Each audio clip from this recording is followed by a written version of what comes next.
So one great way to influence people, it's about saying the benefits that they will get if they take that action, but also telling them the pain that will be removed if they take this action. Because as human beings, we want to take the actions that we think will give us pleasure. And we don't want to take the actions that we think will lead us to pain. But if we combine that and in a sentence, we state the benefits that the person will have. And then on top of that, we tell them the pain that will be removed if they take this action. This action will be really an attractive option. So it means that if you talk to someone, let's illustrate that. You talk to your wife and you want to convince her to go to the restaurant tonight, and she's tired and she doesn't really want to go.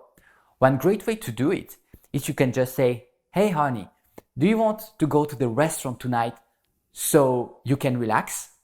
You see here, it's the benefit. And then you can also say, "And also you don't have to cook." And so you are removing the pain of cooking. So you see what I mean? In every sentence that you share with people and when you talk to people, you should always add the benefits that they will get if they take action, and also remove the pain at the same time. It's really powerful here. So let's say that you are with a client and you have a product. So what you should do is that you can say, okay, this product will help you with that in your life. This product will make you save time. This product will help your family. This product will help you. You share the benefits, and then at the same time you say, and this product will also remove your back pain. And this product will also decrease your stress level. You see what I mean? You go with the benefits and you remove the pain. What I encourage you to do also is when you are talking about the benefits, I would like you to amplify the benefits to every area of their lives. So for example, let's say that you are selling a time management software. So instead of just saying, oh, it will make you save time, you could say, it will make you save time so that you can spend more time with your family, or it can help you save time so that you can go to the gym more often, or you can do things that now you don't have time to do, or you can spend more time with your family, with your friends, also that you can be less stressed. So I would like you to expand the benefits, not only to one category, for example, oh, it will make you save time, but I would like you to say it will make you save time so that you will have more time to spend with your family, you will have more time with your friends, you will have more time to do things that you love, you will have more time for your passions and interests, you will have more time to relax. You see what I mean? You expand the benefits, and at the same time you remove the pain. Then you add the pain that you have removed, and it will decrease your stress level. It will decrease your self-doubt. You know what I mean? It's all about combining that in a sentence. One great way to influence people, it's about understanding their needs, their desires. Because I see most people, they want to sell something or they want to influence someone, and they just try to influence people, and they try many things, many techniques, and they try to just figure out what works. But it's not like that. What you want to do is start talking to the person and start listening to what the person is saying. Start listening to their needs, their problems. And you can even ask the questions. What are the problems in business? What are the problems that you have in your life right now? And understand their needs. Because what you will do later is that you will be able to use what they told you to influence them. Because if they said that they are really stressed right now and they have too much going on, you can then use that later when you want to sell something or influence them, and then you can say, oh, this product or this service will help you relax, will help you with how you go through the day, will help you become more centered, will help you save time. You see, it's just about listening to what they want. I see many salespeople, when I go and I want to buy something in a shop, let's say that I want to buy a camera, and that happened to me last week. I wanted to buy a camera, so the person started telling me, okay, you want to buy a camera, great. So I have this camera here, this camera here, this camera here. And he didn't ask how much I wanted to spend, why I wanted the camera. and he didn't understand what I wanted. And he could have asked, what is your budget? Why do you want to use this camera? And he could have all the information so that when he would sell it, he would just say, oh, I have this camera, it's in your budget, it will help you do that, and it will help you create YouTube videos, it will help you create online trainings, but then at the same time, it's a really great camera, so you won't have a lot of editing to do later. And that's how you sell. That's how you influence people. So always listen to what the person is saying and ask yourself this question. What is my client's desires, needs, problems that they have? And then you listen. You ask questions to understand what the person wants. And then you use that when you are talking about the solution that you are offering through a product or through a service. Also, something that is really impactful, it's about using empathy. Empathy means that you say something that shows them that you understand their point of view. And it's something that will help you connect with the person. So for example, it could just be saying, oh, I understand that your budget is not really high, but I'm going to try to find the best solution for you. Or you can say, oh, I understand that right now your life is really difficult, you don't really know what to do, you are a little bit lost, but I want to really give you the best solution so that it will really help you find out what you want in life and do that. You're always talking in terms of benefits and removing pain, but also addressing that you understand what the person said is really powerful, because the person will be understood, or will think that the person is understood. So it's really, really powerful here. Something that is also really great if you want to influence people is to use the law of reciprocity. It means that if you give something, there are higher chances that the person will also give you something. Why? Because people don't want to appear as selfish. So it's something that you can use at your own advantage. So you see many business, what they do is that they will give something for free. They will just say, oh, this is a free sample. Oh, this is a chocolate. This is a flower. And they will just give something for free. And then they will start saying what the products and services are about. And there are higher chances that the person will buy. Why? Because the person said, oh, this person gave me a chocolate. This person gave me something for free. Now I should also give something to the person. And, oh, I have money that I can give to the other person. So the law of reciprocity is really, really great, and something that you can use at your advantage. So I encourage you to think about something that you could, for example, give for free to people that you meet. For example, it can be a free sample. It can be a chocolate. It can be coffee. It can be anything. For example, when I get people that come here to my office in Lausanne and they want to be coached by me, I always try to give them many things. So I give chocolates, I give a coffee, I try to be really nice. I try to give as much value as I can to them, because they come here, they have half an hour free. It means that I have half an hour just to bond with the person and then to sell a package. So it means that they arrive here, I try to give as much value as I can. I give them advice, I give them everything. And then I just say, oh, these are the package that I have. You can decide if you want them. And I have really high converting rates because of that, because I give first. So if you would like to influence people, I encourage you to be a giver, be a value giver, give advice, give information, try to help people, give them stuff for free. And you will see there are higher chances that people will give back. And when they will give back, they will give more back. Because there were studies that were done with that. It means that if I give you, for example, one flower, then you will give me more in return. It's not that you will give me one flower. You will give, for example, 2 or 3 flowers back. So the return will be higher. That's why I encourage you to start giving value to people and to really be generous with people. And you will see that you will get back. And that's how you can really influence people. To influence people, something that you can also use is called the large request. Let's say that I would like to ask you if you can give me $2. Instead of just asking, hey, can you give me $2?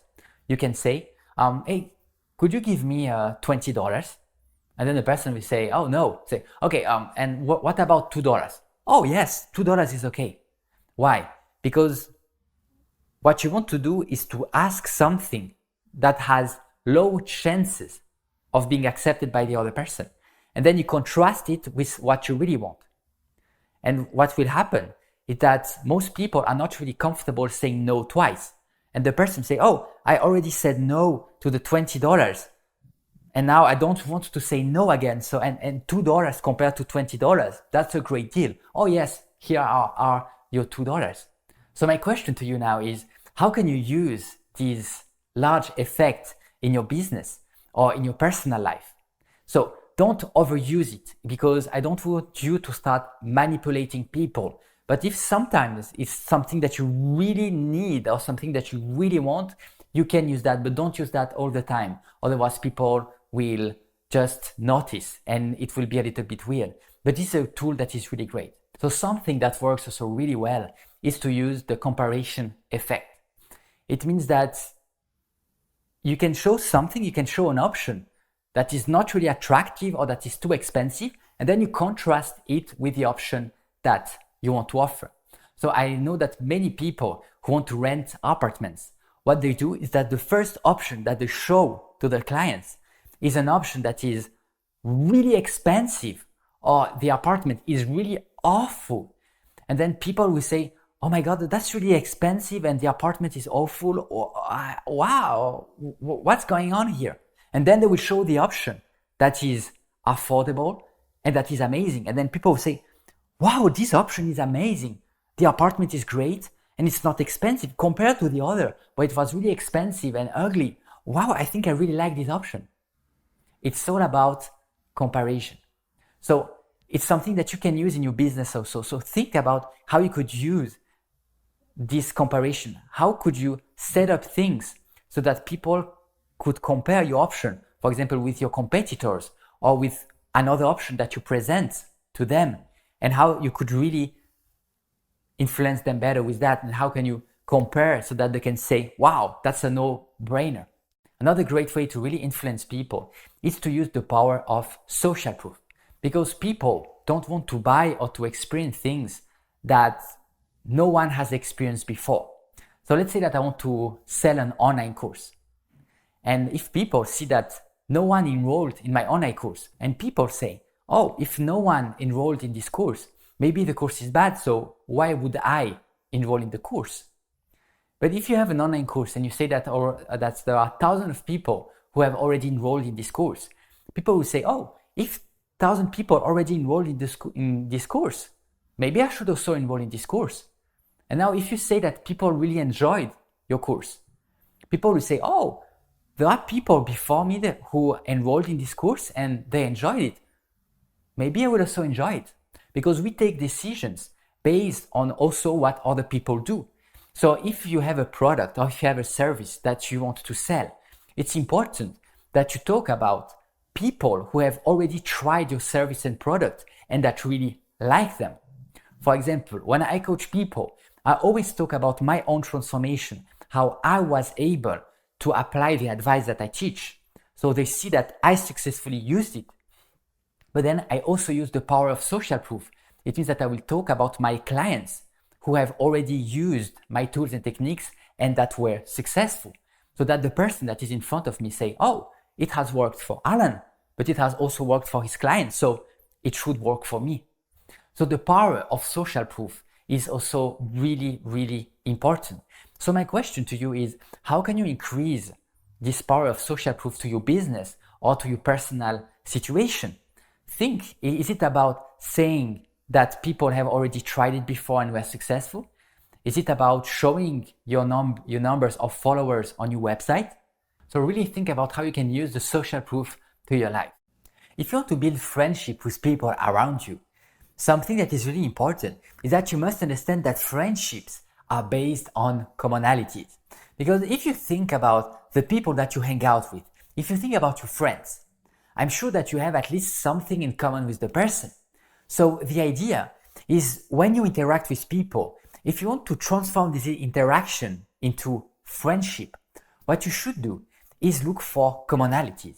So for example, if you're talking to someone, what you can talk about is the common thing that you have, which is the place that you are in. So maybe you are doing an activity together. Maybe you are at the gym. Maybe you are in a bar. Maybe you are at work. So if you talk about the thing that you have in common, it can be here the activity that you are doing together. You will be bonding. You will be creating this commonality. What you can also do is start asking questions. Because if you ask questions and then you find something that you have in common with the other person, and then you talk about it, you will start creating a friendship with this person and you will start connecting with the other person.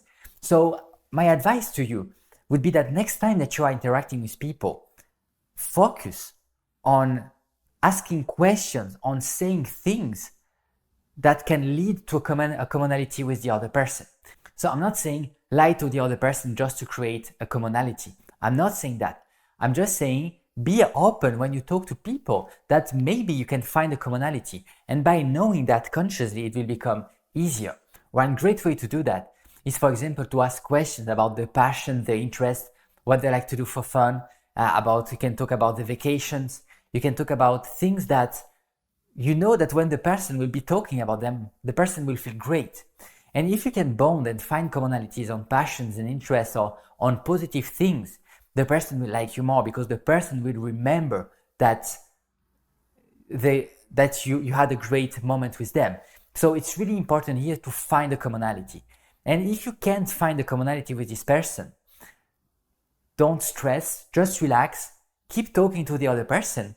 And the more time you spend with the person, the easier it will be to find this commonality. So don't stress too much. Don't say, oh my God, I have to find it. Just spend time with the person. The more time you spend with the person, the easier it will be to bond, connect, and find this commonality. So something that is really powerful is to say the other person's name. Because if you think about that, who says your name? Maybe it's your family, your friends, people that you know. So if you start using the other person's name, the person will have a feeling that you are more than strangers, that you are maybe a friend, that you are someone that they know, and they will have this feeling of knowing you. And it's something that you really want to have. So you can use that in the conversation.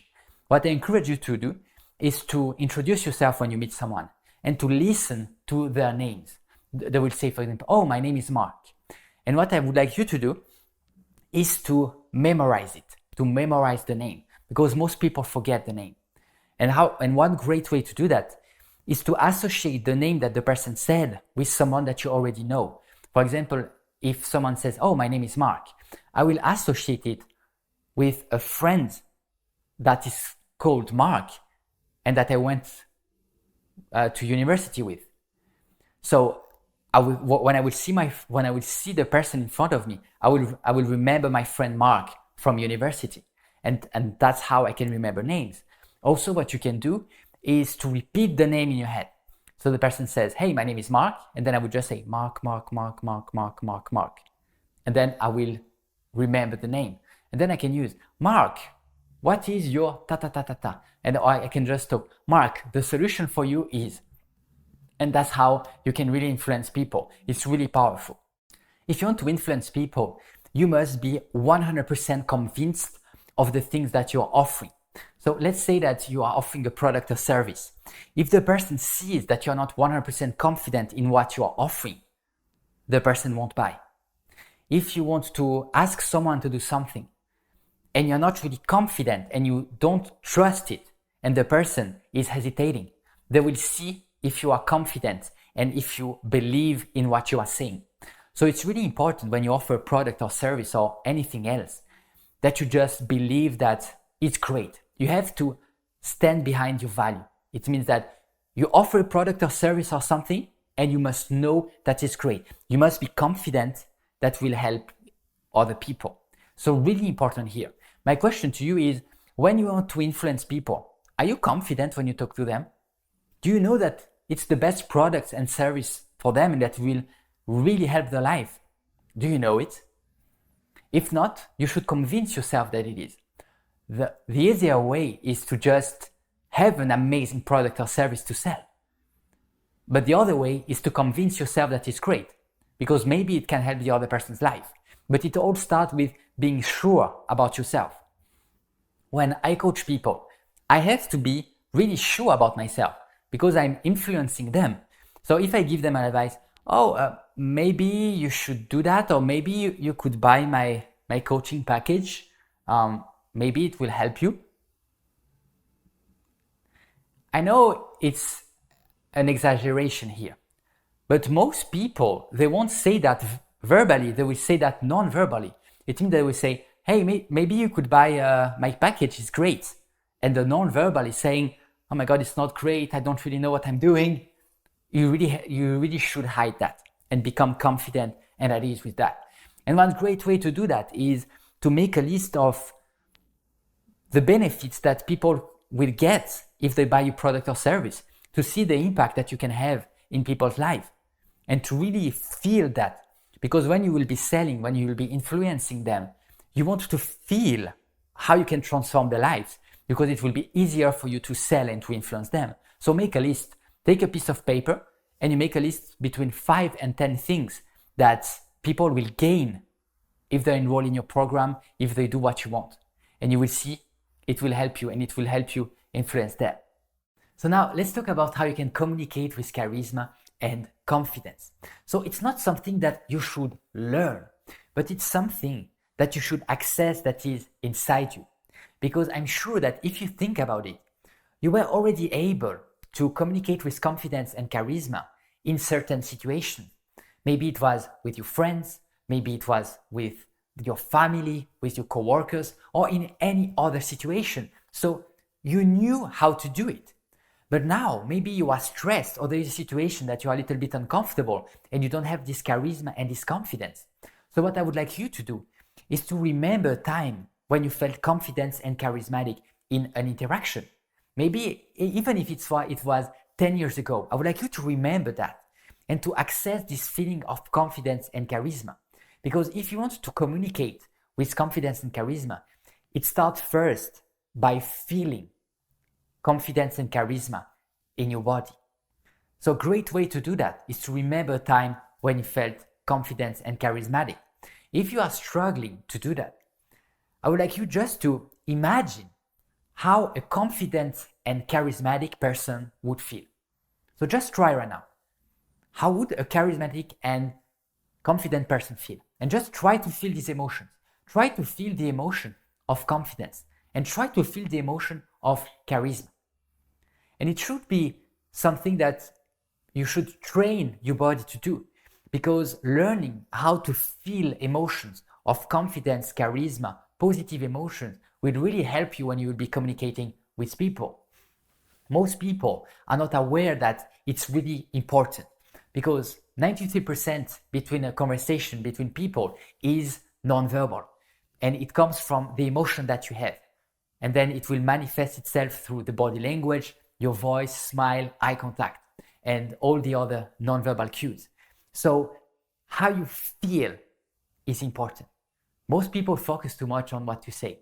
What to say can be important, but it's only 7%.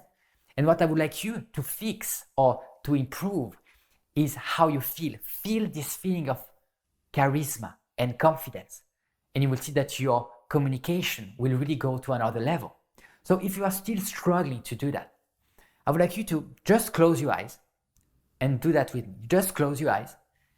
And I would like you just to imagine a situation that happened and where you were really confident. Just try to imagine.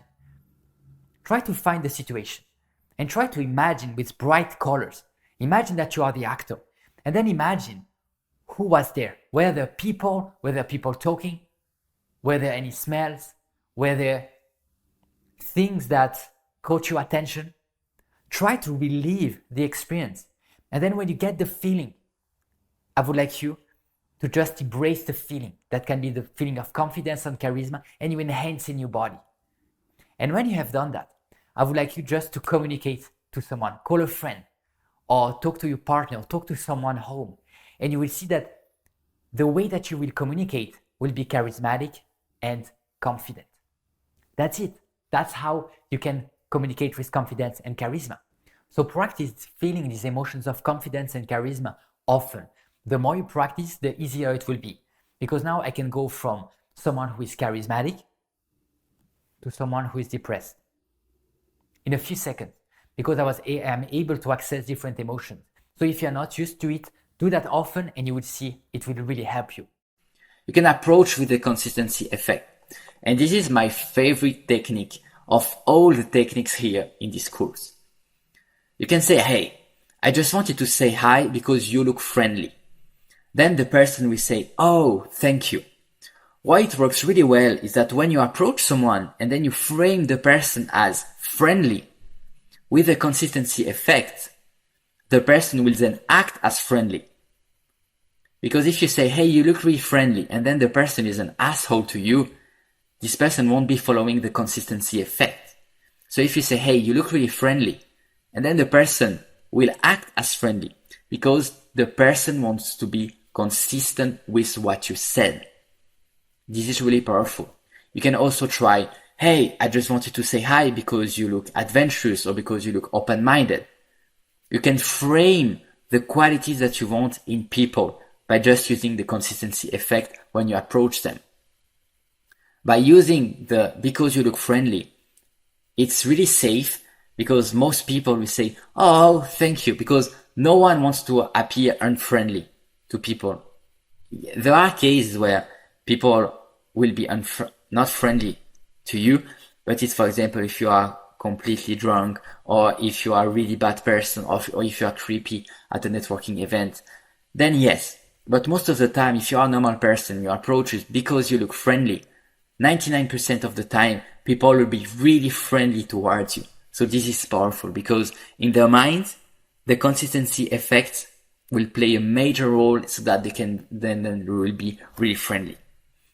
You can also use that in the conversation. So you can approach with that, but you can also use that in the conversation. For example, by saying, it's really great to meet someone who is friendly. Then the person will say, oh, thank you. And then, as we discussed before, the person will act as friendly because you framed it that way. And then the person wants to be consistent with what you said. So these techniques are really powerful and you should use them only if it's genuine. Because I'm not telling you here, approach everyone by saying that they look friendly if you don't think so. Okay. And even saying that, yeah, you look really friendly, like a good friend. If you don't think that, don't fake it. Okay. But I would just want to give you here a tool that is an expression tool so that you can use this consistency effect. You can discuss your future plans together. Instead of saying, hey, let's hang out in the future, you can discuss your future plans together. For example, on Thursday, we can go to this bar, this place, this restaurant at 8 p.m. Sounds good. Then schedule it together. Because with the consistency effect, you want to be consistent with the decision you made and with the commitments you made.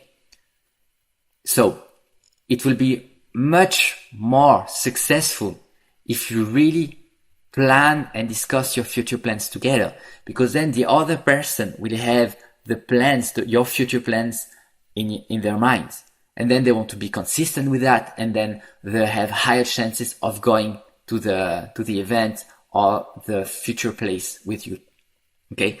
So your mission today, use the consistency effect in a social situation. So you can use one of the three techniques.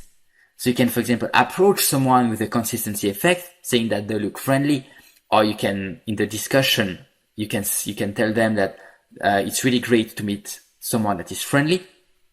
Also, you should schedule your future plans with someone by scheduling them and discussing them, instead of just saying, yeah, this week, let's go out, or let's go to this networking event. You can say, hey, okay, on Thursday, let's go to this networking event. Let's meet at 2 p.m. And then the person will want to be consistent with what you said and what you agreed on. So this effect is really powerful. You should really use it, but also carefully, and it has to be genuine.